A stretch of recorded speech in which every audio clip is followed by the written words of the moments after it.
Welcome to Make Shit Happen. This is episode number 192. I'm highlighting all my previous guests that have been on Make Shit Happen podcast, and we are trying to compile that into one episode. This is the third episode that we are doing so in, and my first guest over here that I want to put on this compilation is Jeremiah John. In this segment, I sat down with Jeremiah John. We talked about the entrepreneurial life, the pros and cons of it, the importance of knowing that you'll be working 24/7 if you really want change in your life. Guys, let's listen to this episode with this clip with Jeremiah John. So let me ask you, Jay, when you first started, okay, and there's a lot of misconception, a lot of young kids now, especially with the social media age, right? Mm-hmm. They think they want to get in business because they want to make sure that there's enough time, they can compartmentalize and just work for a little bit, and because they have their own business. What do you think about that? No, I worked a lot. I tell people I work every day. When I first, like I said, one of the stories I was telling you with the car lot, I remember going to get up at 3 a.m. to run the logistics company. Then I would go to the car lot. And then from there, I remember having a different set of clothes, and I would go to Palace Inn, pay that $20, take a shower in there, and then change into my dress clothes to go do the loans. Wow. So, I mean, it was a full day. It started at 3, and I would be home at 9, and then I worked. Yeah, I think I worked a lot. I still do. Yeah. So when these guys think, hey, I'm gonna open my own business and I work 20, 30 hours and be off on the weekends, and what do you think? What would you say to that? No, it's not gonna happen. I like the outliers. Like they say, you got to put the 10,000 hours in to understand anything. Yes. Yeah. No. because I tell people, I'm like, hey, you go into the business for a wrong reason, right? If you think about, I don't have to work a lot. I'll give you a little story the other day what happened. And I mean, Angel can attest to that.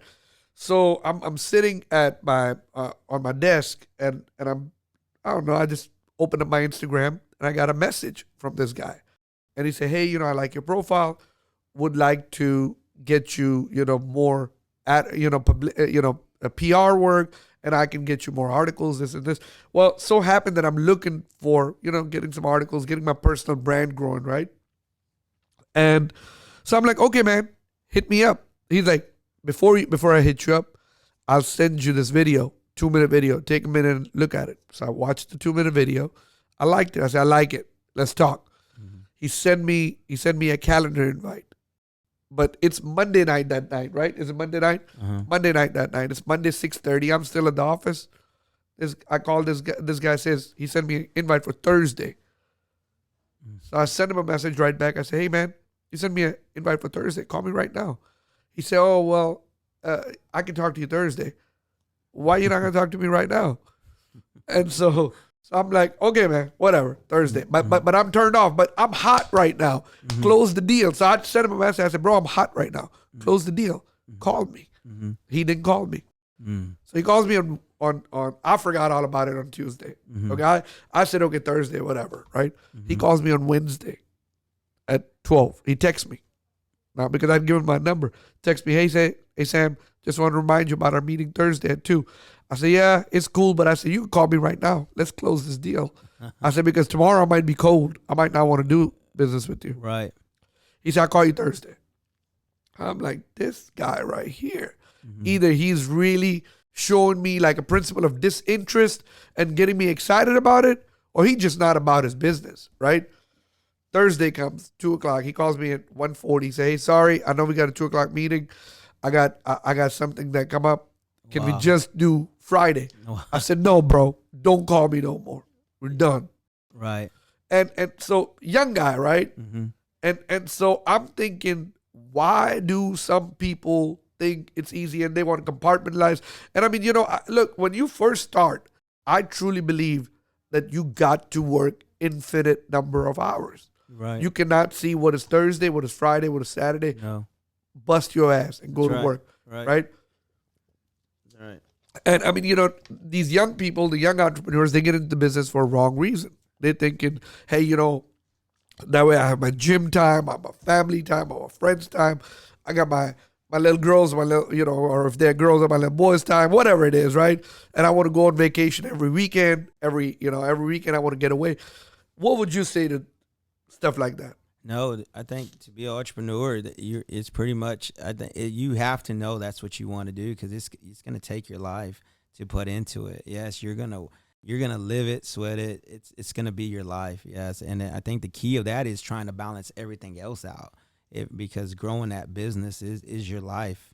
It is, and so yeah, if you're gonna feel like you're gonna get into something just to do it part time, then you're gonna get a part time result. You're never gonna get to where you want to get that to grow to. Mostly once you start figuring out when you do grow, dealing with personalities, dealing with character, dealing with a team, you're gonna live and breathe that business. Yes. And I like the way you said it becomes part of your life. I always tell everybody when you open your business, you're a slave to your business. That's right.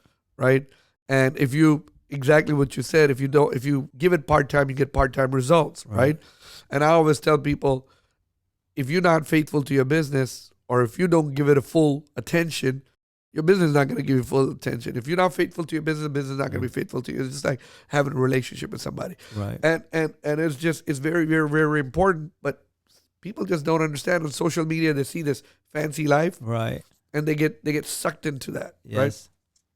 So, what is your point of view once you have achieved success like you have achieved, right? Coming from humble beginnings, grow, opening a lot of businesses, going through ups and downs, getting fail, some of the one failure that you mentioned, I'm sure you have had more than one failure. Yes. I always tell people, man, I made a lot of mistakes, more mistakes than I could have. Yeah. I could have probably had 4 Harvard degrees by the amount of mistakes I made, right? Hey, I really hope you enjoyed this clip with Jeremiah John. The next one is with Chingo Bling. Chingo Bling is a Spanish rapper, and this one was a good clip with Chingo Bling. He has now turned into a comedian, has taken his career path to be a comedian. He talks about the trials and tribulation he had to go through while in the music industry, the lessons he learned, not having a lot of knowledge on what to do and what not to do when it comes to paperwork. Also, Chingo talks about why he supports Donald Trump and what made him switch political parties to better not only him, but the lives of the people he loves. Let's listen to this clip with Chingo Bling. So from 2004, 2005, 2006, how is it now? What is different? Oh, man, that's a very good question. And I often look back at my life or career in these little time periods because there's seasons, right? You got different, as we noticed in 2020, the world could make a drastic change in a matter of time. So, you have things like recessions or new technology comes about and record stores are no longer a thing. Ringtones was a time period. Well, now it's streaming. Now it's like you aren't really selling CDs. You want these kids to just stream it and it adds up eventually. But so around 04, 05, 06, I think, to be perfectly honest, I feel like I was feeling the pressure of, okay, you've been around for a couple years, you kind of made a little noise. How do you keep it going? How do you sustain it? How do you evolve? Like, where do you go from here? And I think at that time, I put out my first all original album with like all original beats and stuff. It was called The Mali Kingpin. And we got screwed by the distributor because at the time I was doing these consignment programs with your all the record stores at the time. I think it was like FYE, Sam Goody, Hastings, where you drop off units and they say, okay, when they sell, we'll call you, we'll cut your check. And they get their percentage, right, for being retail. And I was doing really, really well with that to the point to where they called from New York, the people that own, I think FYE and Sam Goody's. They said, hey, so this consignment program is for people that are, moving X amount, but you're having to drive around collecting your money, dropping off more CDs over and over again. You should probably be going through a distributor. And I was like, I don't know what that is. Where do I find one? They said, here's a list of a few in Houston. I called the first one. They're like, okay, let's get an album going. We'll distribute it for you. You'll get 70%. What we negotiated, they were getting like 30% for distribution fee. Then I would be on the shelves. I would no longer have to do consignment. Well, when we made it on Billboard, out the gate, independent, first album, top 100 charts, the Rap 200 charts, we made a couple charts. And it's time to go get our cut. because we already spent a whole bunch of money, music videos, posters, blah, blah, blah. And they're like, here it is. And we're like, okay, is there a 0 missing? Where's that? Is that a comma or a 1? You know what I mean? And we realized we were getting screwed. And we had to end up going to court. They had to start pulling the album off the shelves so they could do this audit type of thing. We end up winning on paper, but these dudes hid all their assets. So there's a paper that says, okay, these people owe you, X amount of dollars. So it was like a tough lesson. And it's one of those things where you're like, okay, I got screwed out of some money. I'm just now trying to do things the right way, how everyone's telling you. Then you get a deal, and then you this and that. And it was just super discouraging because it's like, damn, you're taking 5 steps back. It's like, what do we do? Do we go back to the drawing board and go back to the underground, back to the mixtapes and just build the momentum back up? And that's what we had to do. And thankfully, I just try to take it as a lesson, as a must take instead of a mistake. And, just roll with the punches. And thankfully, we don't even really look back. So that's the $1 million question.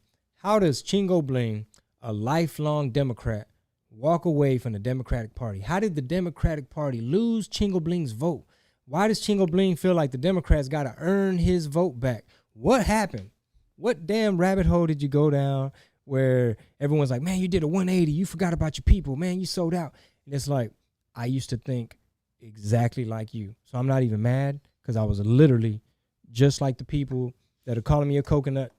He's white on the inside. I think he a white supremacist. And, I could read his mind and I could tell he don't like Mexicans and he hates being Mexican. And look, he wished them white people would go to his shows. Man, look at him. I could just tell. And it took everybody as a shock. But here's the steps. Once I started seeing all the hoaxes getting debunked, when I started noticing that the media had been lying to us, framing this man, because I didn't like Donald Trump. I couldn't stand him when he first won. I was like, he called us rapists. He talking about build the wall. He's a reality show star. Our country's gonna go to shit. When they announced that he won, I just told my wife, let's go to bed. I don't know what the hell. We can't watch this. And I wrote this little 4-page letter when he called us rapists and stuff, supposedly, right? That's what I thought. Dear Donald Trump, you have awakened a silent giant, and you done made a big mistake, and all this crap, right? But then, about maybe like a year and a half ago, right before COVID and the pandemic, I started noticing, wait, why are they trying to impeach him? I started looking into, so what was that phone call about? Oh, so he's looking into corruption. Okay. And wait, he really didn't call Nazis fine people. He really didn't say drink bleach. When I started seeing all the unedited clips of how the media be lying to us, I started being more able to listen to what he was saying. Like, America first. We gotta have this good economy. We gotta bring jobs back. Basic stuff that really don't sound racist. But you got the news saying, nah, man, when they say make it great again, that's racist. And they the KKK and this and that. And I bought it. So once I started realizing that the media lies, I was able to just pay attention to, man, how are they letting Antifa? Why are the Democrats defending Antifa when they're burning up these cities and doing autonomous zones and this and that, like lawlessness? And I started looking at that. I'm like, man, they're just playing political games. And it was just a big turnoff. So in a nutshell, that's really what got everything going. And I wanted to let my people know, So I opened up my big mouth. This next one is something that I loved. It's from the OG Trill Bun B. Bun B and I sat down and talked about the importance of spending your money wisely. Bun said, if you can't buy it 3 times, you don't need to buy it. And that's so true because we tend to spend money recklessly and don't think about the future. Bun B gives some great example on how to make your money last. This was a great conversation that I feel you deserve to listen. So let's have a listen to this conversation with Bun B. 3 things. Definitely, I would want my grandkids to know God, right? So the first one will be know God. Yeah, know God. The second thing would be understanding finance. Understanding finance. Yeah. And tell me, why is that important? Well, because I'm going to leave behind a legacy of work that's going to have value. So I take my wife everywhere with me when it comes to business. I don't hide anything business-wise from my wife. I want her to be in the meetings. I want her to understand the contracts, because when I pass, she's going to be left with this body of work. She needs to understand how the music business works.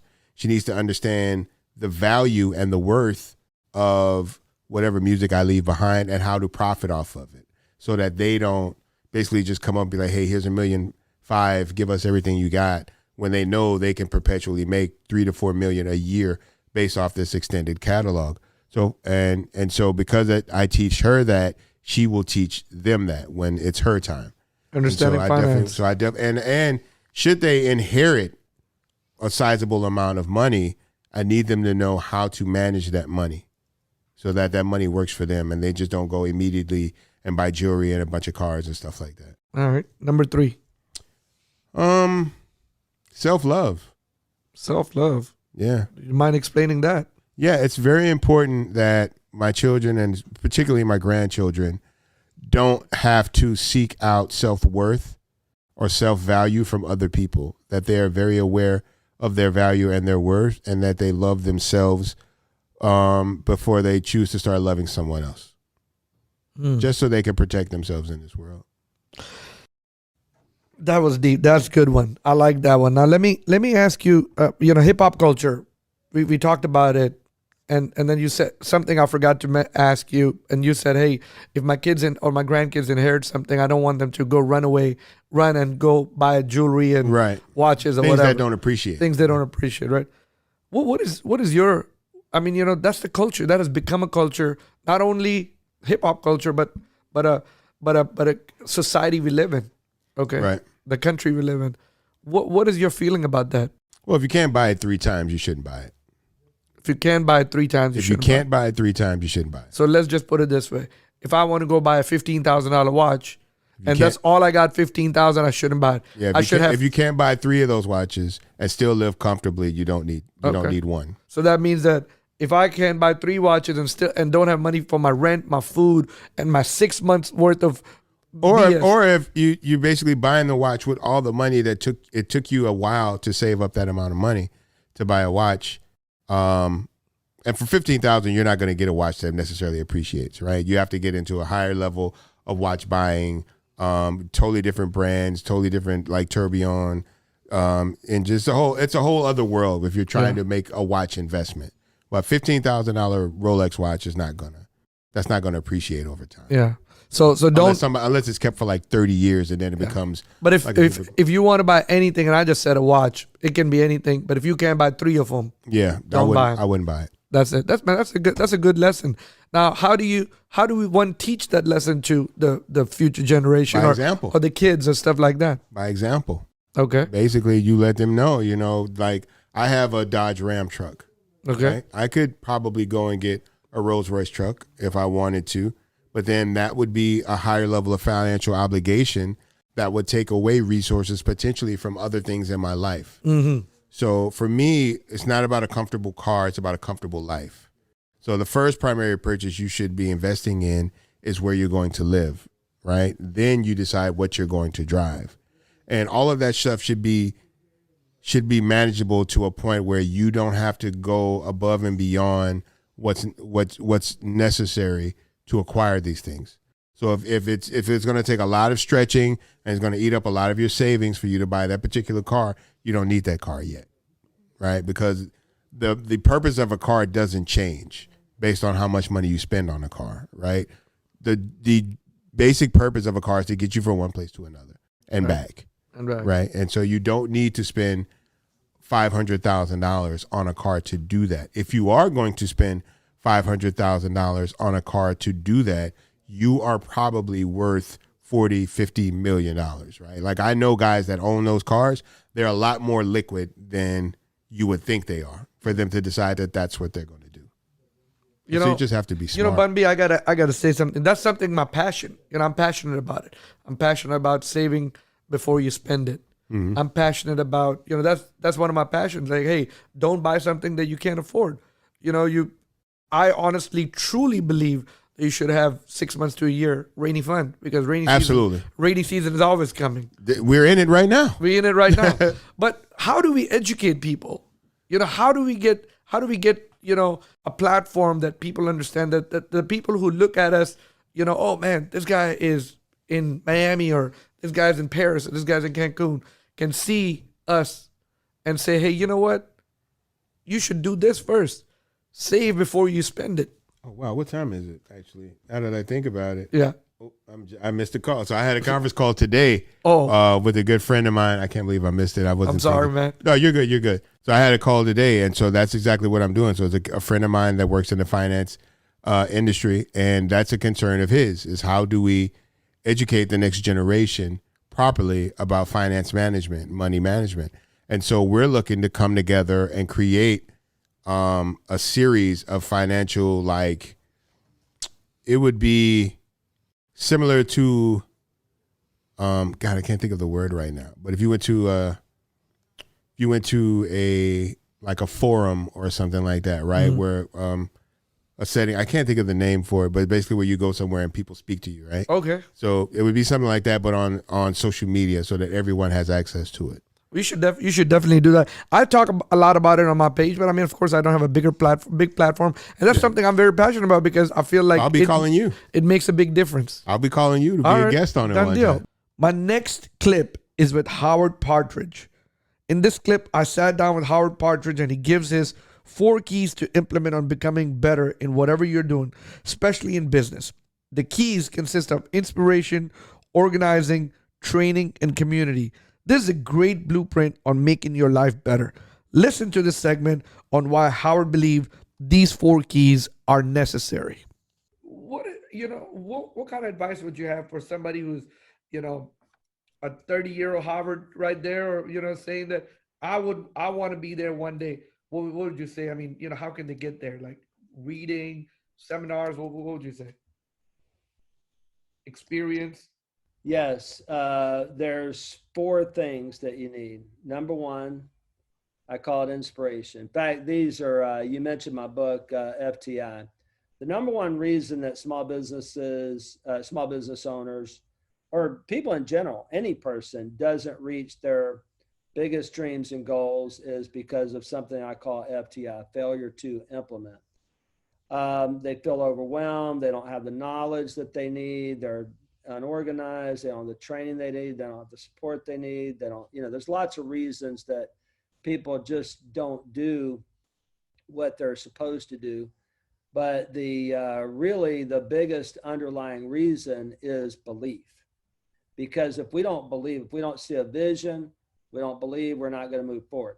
So there are 4 keys to overcome that. And in the book, I outline the 10 principles of phenomenal performance. I won't go through those right now, but there are 4 keys that are what I call the 4 keys to implementation. The first one is inspiration.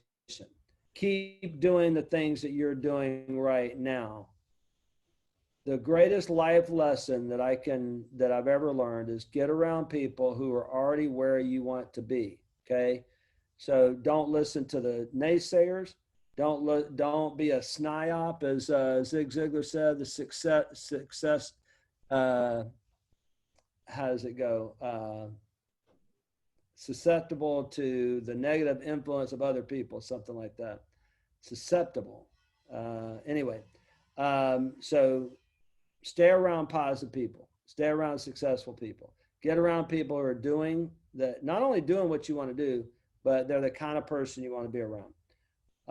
Number 2 is get organized. Get your life organized, get your business organized. You may not want to run by a calendar. You might want to run free. A locomotive is free, but only if it's on the track. So get your business track, your life track laid out. There's a proven system for things. 3 is training. Train yourself in leadership, train yourself in marketing, train yourself in sales, train yourself in systems, train yourself in the admin piece. You don't have to do it all as a business owner. You can outsource, get other people to do it, but you do need to understand it. Would you agree with that? Absolutely. 100%. Yeah, 100%. And the The big one is number 4. This is where it all happens. I call it community. You will not become the person that you want to be. You will not have the fulfillment, the success, and the significance. You might be successful financially, but you and I already talked about that, right? That you can be successful financially, but there's 6 other areas of life: family, mental, stress, your spiritual life, friends, your personal life. Are you having any fun? The role that you're fulfilling in that business. And to be phenomenally successful in all areas of life, we need community. We need community. We need a group of people. In my inner circle, we have a bunch of coaches, other members, and we're all there to support one another, to encourage one another, and help one another be accountable to be the best possible version of themselves so that they can build the best possible version of their dream company. My next one is with Deshana Woodard. Deshana is an everyday working mom who never learned about money growing up, so she did what everyone else does. She eventually found herself in debt, living paycheck to paycheck, and miserable. Then after having a light bulb moment, she was able to completely change her perspective about money. She eventually paid off $52,000 of debt in a little over 2.5 years and is now 100% debt free. Let's listen to the sacrifices Deshana made to get debt free. And I believe if you apply some advice in your life will be easier in the long run. I really enjoyed it. I hope you enjoyed this one too. You don't need a Mercedes to go to the grocery store and church and to pick up your kids from school. We get what we want. We don't always get what we need. You may need a car, but you don't need a Mercedes. So from there, we just decided that we were going to, not get car payments anymore. I stopped using credit because credit lies to us. It makes us think we can afford things that we can't. When you stick with cash, cash is your friend. Cash will not allow you to overspend. It won't lie to you. It will, and it hurts to use cash. When you use cash, that's painful because you can actually see your money dwindling versus when you're just scan and go, you're not keeping track. So before you know it, 30 days later, the bill's coming in and then you're sweating. So we just, I wasn't on a mission to be debt free because I didn't know that was a thing. My goal, I was just fed up. I just got to a point where, okay, I need to get this out of my life. I have all these many bills, loans, students loans, whatever. So I just started attacking one thing at a time. I just said I think I can pay this student loan off. I got to get this out of my life. And I set a goal and I just started going for it. And I paid that student loan off. And then once I did that, I thought, okay, what can I look at next? Maybe I can get this out of my life. Why am I still paying for this credit card? I'm not going to even use credit anymore because I'm sticking with cash. So I started paying off the first credit card. Then I paid off the next one. And as I kept going, I got to a point where I was like, I think if I keep doing this, I might actually be able to pay everything off. And so I set my mission. I said, okay, I wrote it out and I looked at how much could I reasonably pay. Now, another thing I did, Sam, I also I was cutting my expenses over the years. I stopped putting my kid in 10 different activities. We cut it down to 1. Stopped having huge birthday parties every year. I've spent more than $1,200 on a kid's birthday.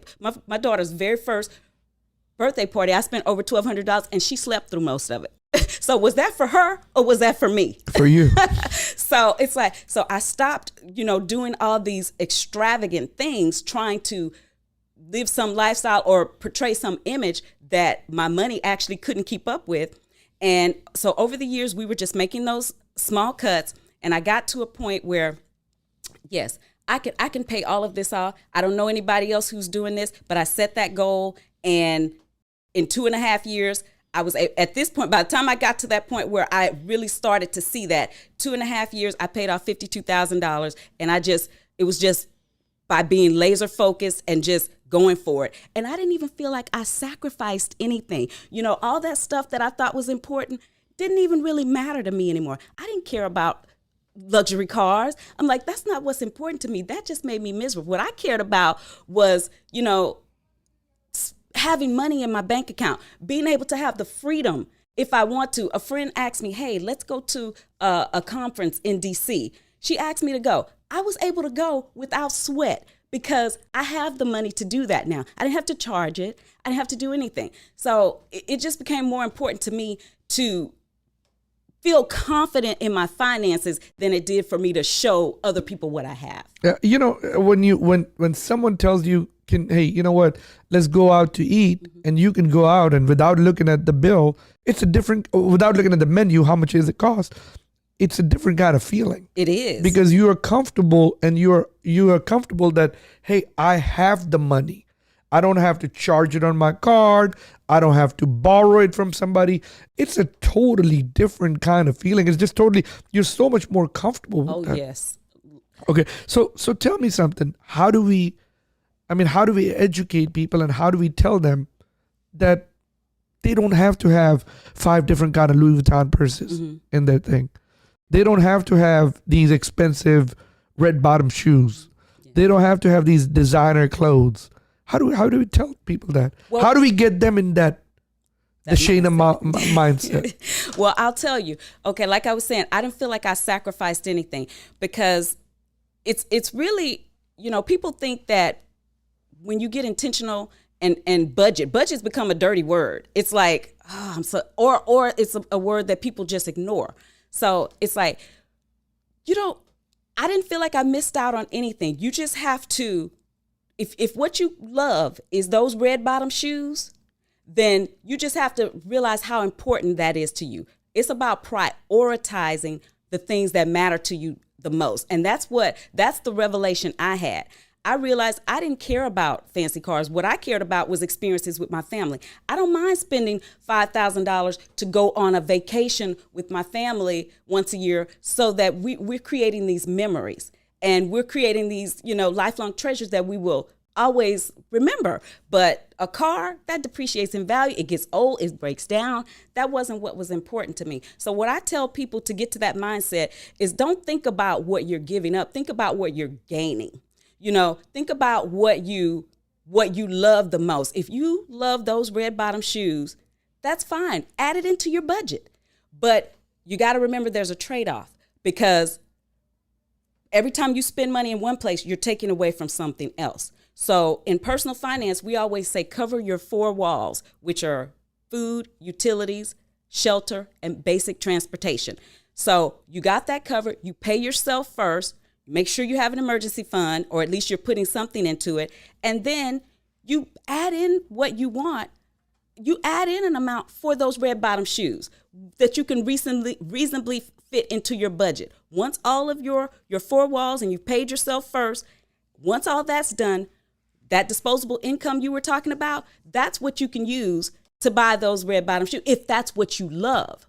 Because we don't want you to feel deprived. I mean, if a person, if all they do is watch Netflix, you know, they're a movie lover, then I'm not going to tell you to cancel your Netflix. No, but if that's what you love, then what is something that you can live without? Mm-hmm. You know, then let's cut that, you know, because there's always a trade-off, but keep what you love. But you just have to realize that you're going to have to cut out something that you don't love, you know, or that you can live without. Exactly. Guys, I told you this was a great, powerful clip with Shayna Woodard. The next one is with Rose Watson. This clip, I talked to Rose Watson, and Rose goes on talking about mindset and habit design. Rose explained why writing down a list of daily healthy to-dos and a ritual to master. Rose gives some morning routine ideas so you can apply it for a better future. Let's listen to this clip with Rose Watson. And let's say your weight is 213 and you want to weigh 135. Talking to the ladies out there. Sorry. So let's say that's the fact. And then you have a thought about your weight. You're seeing it on the scale. It's just a number. It has no positive or negative energy behind it. You give it a definition with your thought. So when you're writing on a piece of paper, you pull out facts just so your brain is aware that those are facts. And then you pull out thoughts so that it sees that what you're thinking isn't always the truth. Our brains like to think like they're reporting the news to us. It's not the news. It's your interpretation of the facts. Okay. And once you can start seeing that, like, oh, that's what I'm thinking, then you, in that same little writing it all down, you just pick one and ask myself, like, I ask myself, what's the result that's coming from that thought? How does that thought make me feel? I write down the emotion that comes up inside my body. I try to sit with the emotion. I think that's the hardest part for people, is like really being present with our emotions, because we're so used to trying to escape them. Right. And then I ask myself, what do I do out of that emotion? Like, what am I literally doing when I think the thought? I just recently like got through my work with alcohol. And so one of the thoughts that comes up for me is that, like, I can't have fun without alcohol, especially in social settings. So my thought, when I noticed it, was like, I wrote it down. I was like, see, I can't have fun without it. I have to have it. And I was like, oh my gosh, me thinking that I can't have fun without it, that's not true. I have fun all the time without alcohol. What are we talking about right now? Maybe I need to have it to be around that set of people and have fun. But that's not like, that's still my decision. That's still my thought about it. Right. So in the writing, that's step one. You write it down. You see what's fact versus thought. Ask yourself what emotion and actions are coming from those actual thoughts. And just that awareness will help you see in the moment what you're thinking. And then step two, this gets a little bit more fun. We didn't talk about this, but you go into the playground. Step two is what I call the 24-hour plan.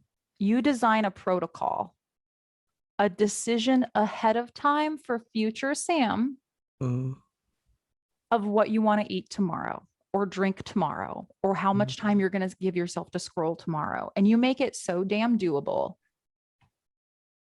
like so imperfect, and you let yourself slip up, right? Like, but you plan ahead for yourself, because this version of you right now is way more intentional and thoughtful about Sam in the future than Sam in the moment is. Because Sam in the moment, if you said you made a plan that you were going to eat sugar once in the day, and it's going to be half of a Toblerone bar, you got to get really specific, right? So like, what's today? Wednesday? So you're like, tomorrow on Thursday, these are all the things I'm going to eat. And at 12:30 in the afternoon, I know I'm probably going to want, you be realistic with yourself, right? I'm probably going to want some Toblerone. I'm going to have half of a bar. Okay. The day comes, it's 10:30. You know, at 12:30, you said you were going to have some Toblerone. So you're like already starting to get filled with desire, right? And you're like, you know what? I'm just going to have it early. Because Sam in the moment is not as intentional as previous Sam, who was looking out for himself. Exactly.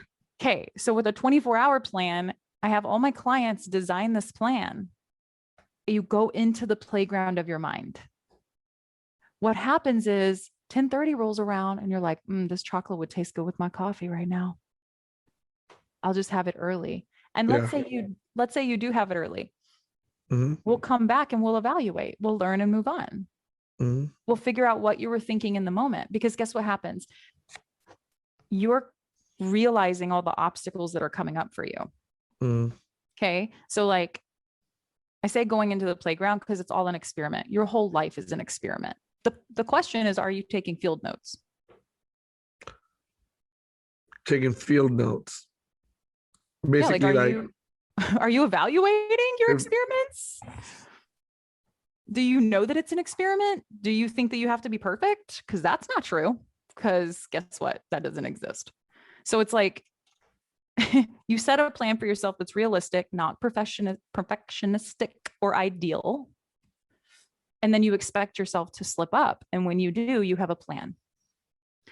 And the same thing goes for you right now. Tomorrow, what do you think? What do you know that you're probably going to think at some point in the day about the Toblerone? You plan it for 12:30. What do you know is going to come up for you before then? Can I have it now? Okay, so good. You're thinking, I'm probably going to think, can I have it now? And I'm going to be filled with desire.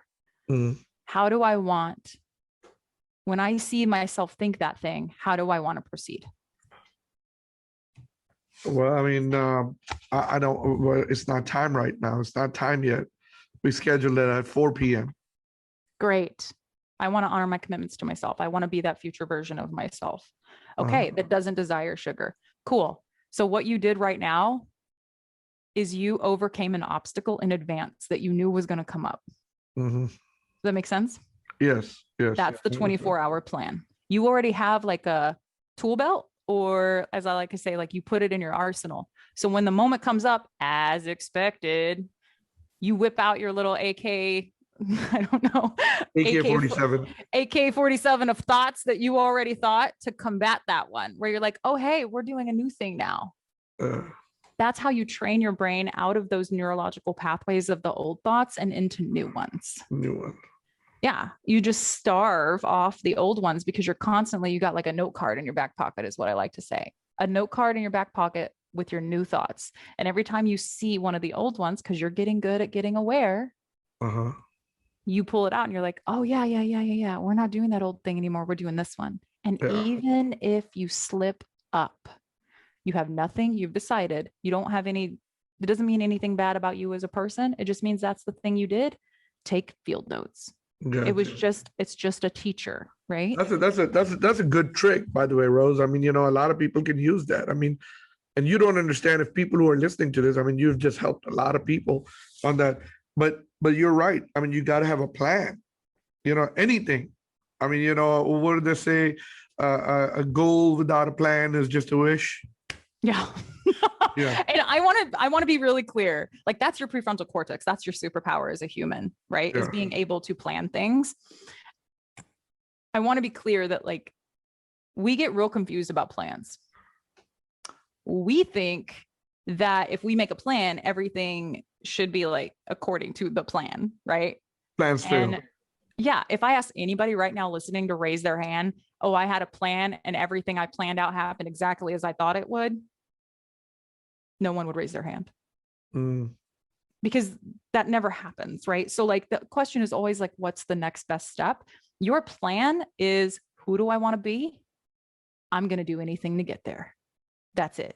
I'm committed to massive action, not extraordinary action. Massive action isn't like all the special actions or the perfect things. Massive action is I'm going to keep trying shit until I get the result. I'm committed to keeping on, which is experimentation. Guys, this next one is one of my really good friends, Manny Ranero. Manny and I work together. Manny does a lot of production work for me. And I loved interviewing Manny, getting to know him better. This clip, he gives advice on life, on how to live more fulfilled life, and explain if you do things right and be kind to people, the universe will find a way to pay you back. Manny says by having fun, respecting others, and enjoying life is how he lives his life, and recommend that others try and see the outcome. Let's listen to this clip with Manny Ranero. I like to have fun. I like to enjoy. And I like to respect. So that's going to be your advice? That's it. Have fun, enjoy life, and respect each other. And I think that if you do things right, if you try to do good stuff, I don't know if that makes any sense. If you just be kind, it sounds trivial, but it's very, very basic. I like to, I mean, seriously, a lot of people who sees my Facebook is like, dude, how many hobbies do you have? I know. I think about the same thing every time I look at your Facebook. How many hobbies? I fly little planes. I'm learning how to play golf. I have my band. We like to travel. I mean, just have hobbies. Do things that really. When you die, you don't want to be the richest person in the freaking grave, man. Yeah. Just enjoy life. And I truly believe that when you do things, good things, it's just gonna be bouncing back. You're playing, tennis against a wall. Just everything that you throw is going to come back at you. So I don't like, bad energies. I love throwing good energies, helping people when I can. That's it, man. That's life. One day they think, you don't know it's going to be, I can be walking out of here and God forbid something happens and that's it. I'm done. So you don't know when they're going to turn the light on you. Or a need for you to be 85. I want to be 90. I want to be 85, 90, dude. But if that happens tomorrow, I try to do everything I can, as much as I can, as Enjoy life I while think, you have it. That's it, man. While you have That's it. it. Life is a big gift. Yes, sir. Yeah, Manny. Thank you for coming. Mr. on the Sam, show, thank you very man. much. I It was fun. I love the story of this guy that you told me, 17-year-old kid 17-year-old crossing man. the border. Yes, sir.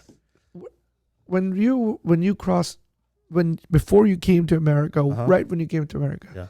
17-year-old, 18, close to 18, were you scared? Did you ever feel scared? This is the funny part. I think I came in the right age. I'm going to tell you why. You have no idea about consequences. So I did a bunch of stuff without knowing what was going to happen. If I would have done, I talked to my sister, my brother-in-law, and I'm like, just move over here. Oh my God, no, my kids, what's going to happen? So you start thinking about a lot about consequences. At 17, I had no idea what I was doing. I was just going with the flow. I was just trying to do things right. And I was just trying to survive. So I don't know if right now, if I would try to do the same thing. Don't take me wrong. I think we're more wise as we live older. But I'm really happy the way things happen. I will not regret a single little thing, because every option and every decision, every choice I made since having this kid right here, because I could have done differently. Now let me ask you. You play the band and Yes, everything. sir. Are you? When is the next time you Dude, have a big shindig? as soon as we can. We're just like, my hands are burning, because we'd love to have a gig. If you do one of those gigs outside in the parking lot, we'll be happy to perform there. All right. It's just one of those things. Just that, can't, we live in a different world. I mean, you Totally. can't have a crowd or whatever. Hey, the next clip is with Michael Ray. Michael is so full of life and enjoys life every moment. Spoke with Michael Ray, and he tells a story about the time he went to Wendy's and an employee said something to him that day that changed his life. He couldn't remember what was said that day, but he knows how he felt from what was said, made a vow to make others feel good and to put a smile on as many people as he can. And he has this project called Project Smile. Guys, let's listen to this. Always hear our kids say, I love you. And when you never hear that as a parent, just those three simple words, for me, that was always my affirmation for my daughter, because we'd be joking around and I would say just something, oh, you love daddy so much. And it was her speaking through a smile. And I often say now, as I went through my challenges in life, and I went through a shit ton of them, that she kind of saved my life, brought me out of depression. And then that beautiful relationship that I had with her intersected with a girl at a Wendy's drive-through. And I often say, and we hear that sometimes and we really don't realize that as we run through the normal course of our daily lives, whether we're stopping to get gas, getting coffee at Starbucks, going to the grocery store again, you can go through a litany of things. We don't know what someone else is going through in life. And that's how we react at times, because we don't know, and somebody may get pissed at us, but yet they just found out they had cancer. So for me, I was on the doorstep of knowing that I was losing my job. I was 48 years old, and I'm going, the hell am I going to do it the rest of my life? I was on an awful morning.